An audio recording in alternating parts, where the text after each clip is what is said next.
Ok, super, bravo à toi, te voilà lancé dans cette industrie. Je t'ai vraiment donné quelques astuces rapides pour que tu puisses démarrer rapidement, vraiment des bases. Mais sache que le meilleur conseil que je peux te donner ici, c'est vraiment forme-toi. Forme-toi un maximum, viens sur les formations, regarde plusieurs fois les vidéos, forme-toi correctement sur le service. Il faut que tu saches l'expliquer en quelques minutes facilement, que tout le monde puisse le comprendre. Et la bonne humeur et la banane quand tu en parles, sois souriant. Dis-toi que la seule arme que tu as, ce sont tes mots, c'est ton énergie, c'est ton sourire. Donc vraiment, les mots ont leur importance. Donc, forme-toi correctement. Ça, c'est vraiment le meilleur conseil que je peux te donner. Achète un maximum de livres et dis-toi et retiens bien que le meilleur investissement que tu peux faire, il est d'abord sur toi. Donc, achète des bouquins, va à des séminaires, va te former, viens sur des Zooms et investis d'abord un maximum sur toi avant d'investir ailleurs. Pour moi, c'est vraiment capital et primordial pour le succès, tout simplement. Et pour terminer, je voudrais juste te raconter une petite histoire qui va bien te montrer qu'est-ce qui va faire la différence entre quelqu'un qui va réussir et quelqu'un qui va échouer dans cette industrie. Alors déjà, il y a une chose que tu dois savoir, si tu as envie de faire carrière en marketing de réseau, en affiliation, déjà il va te falloir 10 000 heures de pratique avant de devenir un expert. Il faut toujours 10 000 heures dans n'importe quoi avant de devenir un expert. Donc vraiment, si tu as envie en tout cas de faire carrière, enfile-toi un maximum de bouquins, regarde un maximum de vidéos, fais un maximum de développement personnel et tu y arriveras. Donc ici, je vais juste te raconter deux histoires de deux personnes différentes qui vont vivre la même chose et tu vas comprendre où je veux en venir.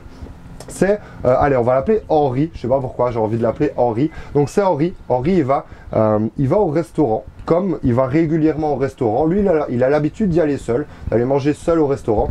Et Henri est dans une entreprise de marketing de réseau. Et comme n'importe quel networker, il a envie d'en parler et il a envie de gagner de l'argent grâce à ça pour aller chercher une liberté financière. Henri réserve, comme d'habitude, au restaurant où il a l'habitude. Il va s'asseoir, il va prendre d'abord l'apéro, il se prend un petit, je sais pas, un petit mojito par exemple. Il prend l'apéro, il va en même temps, du coup, commander son entrée. Il va manger son entrée, il va la trouver bonne. Il va aussi, du coup, manger son plat, ok, normal, il est au resto. Il va prendre son dessert, il va prendre son pouce café, ça va bien se passer. Puis il va se lever, il va aller payer, il va rentrer dans sa voiture. Et qu'est-ce qu'il va se dire? Il va se dire, putain, j'en ai marre, il n'y a jamais personne qui veut connaître mon marketing de réseau, mon opportunité, ça marche pas, ça marchera jamais, personne veut faire du marketing de réseau ici. Et il va râler, taper sur sa voiture, râler, et ce sera de la faute à son entreprise, ou de la faute à son opportunité, ou de la faute aux autres. Ça, c'est typiquement la personne qui va échouer en marketing de réseau. Puis après, tu as l'autre personne. C'est pas Henri, c'est, on va l'appeler José. Pourquoi José, j'en sais rien, mais on va l'appeler José. José, lui, pareil, il va vivre exactement la même situation que Henri. Donc, il va aller dans son restaurant favori. Il va du coup commander un apéro. Et directement à l'apéro, il va déjà saluer la personne qui vient le servir. Il va prendre de ses nouvelles et il va entamer une discussion. Tranquillement, pour briser la glace, on appelle ça. Ça se passe, il continue, il prend son apéro, il prend son entrée, tout en blaguant, tout en étant agréable avec la personne qui vient le servir, en étant souriant, de bonne humeur et en discutant avec lui pour lui rendre en tout cas un service plus agréable qu'en temps normal grâce à José qui est de bonne humeur, tout simplement. Et là, du coup, arrive le plat et au moment du plat, José, pardon, je me trompe, José va lui simplement lui ouvrir une accroche, va lui ouvrir une petite phrase et va lui dire « Ah en tout cas merci pour ton service, je trouve que tu fais vraiment bien ça. Ça fait combien de temps toi que tu travailles au restaurant? Ça fait quelques fois que je te vois, tu es ici depuis quand ?» Ah le serveur va lui répondre « Ah moi je suis là depuis, ça fait quand même 5-6 ans maintenant que je travaille pour lui. Ah super, et quoi, comment ça se passe? Tu en es satisfait? Bon, un boulot quoi. J'aimerais bien, voilà, si je pouvais avoir quelque chose d'autre. C'est vrai que les horaires, etc., c'est compliqué pour la vie de famille. Et là, boum, porte grande ouverte. Ah écoute, je trouve que tu as un profil qui est super intéressant.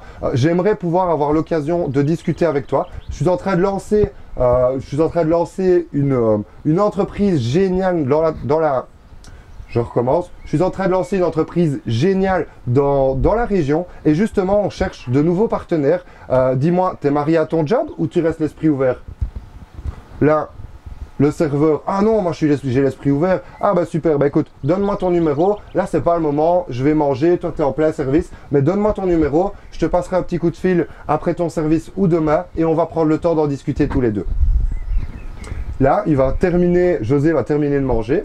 Il va manger son plat, il va être super content, il va prendre un apéro, il va prendre un pouce café pour terminer, il va encore blaguer un petit peu, discuter un petit peu avec le serveur, apprendre à le connaître, surtout apprendre à connaître la personne qu'il a en face de lui.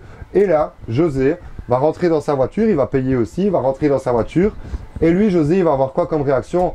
J'en ai marre, je peux même pas aller manger au restaurant sans avoir une présentation à faire après.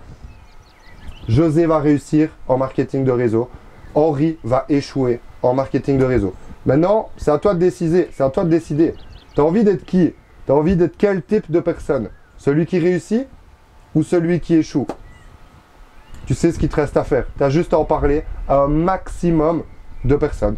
Et au plus tu vas en parler autour de toi, au plus tu as de chances de cartonner. C'est vraiment le meilleur conseil que je peux te donner, c'est passe à l'action, sors de ta zone de confort, mets-toi un bon coup de pied au cul. Oui, je sais, c'est compliqué. Et si tu as besoin d'aide pour te mettre un bon coup de pied au cul, fais du développement personnel, regarde des vidéos de motivation tous les jours, lis des bouquins pour réussir à hacker tes habitudes en fin de compte. Parce que dis-toi qu'on est des êtres d'habitude. Et que si tu as des mauvaises habitudes à l'heure actuelle, et que tu les gardes et que tu continues avec ces mauvaises habitudes, tu auras une mauvaise vie. Si tu adoptes dès aujourd'hui des bonnes habitudes, même au niveau de ton business, que tu fais ça avec constance, que tu en parles à 1, 2, peut-être 3 personnes par jour, tous les jours, et que ça devient vraiment une bonne habitude sur du long terme, tu auras une vie qui sera, crois-moi mon ami, à la hauteur. Vraiment. Le marketing de réseau, c'est l'industrie qui génère le plus de millionnaires au monde. Ce sont des chiffres, ok? C'est vraiment une opportunité de dingue. C'est l'industrie du 21e siècle. Et d'ailleurs, je te conseille de lire le livre, si tu ne l'as pas encore lu, de Robert Kiyosaki, L'industrie du 21e siècle, pour que tu comprennes bien à quel point l'industrie du marketing de réseau va avoir un impact sur les prochaines années. C'est déjà en train de se passer. Maintenant, à toi de voir si tu veux une part du gâteau. Allez, on se retrouve sur les prochaines vidéos. À la prochaine.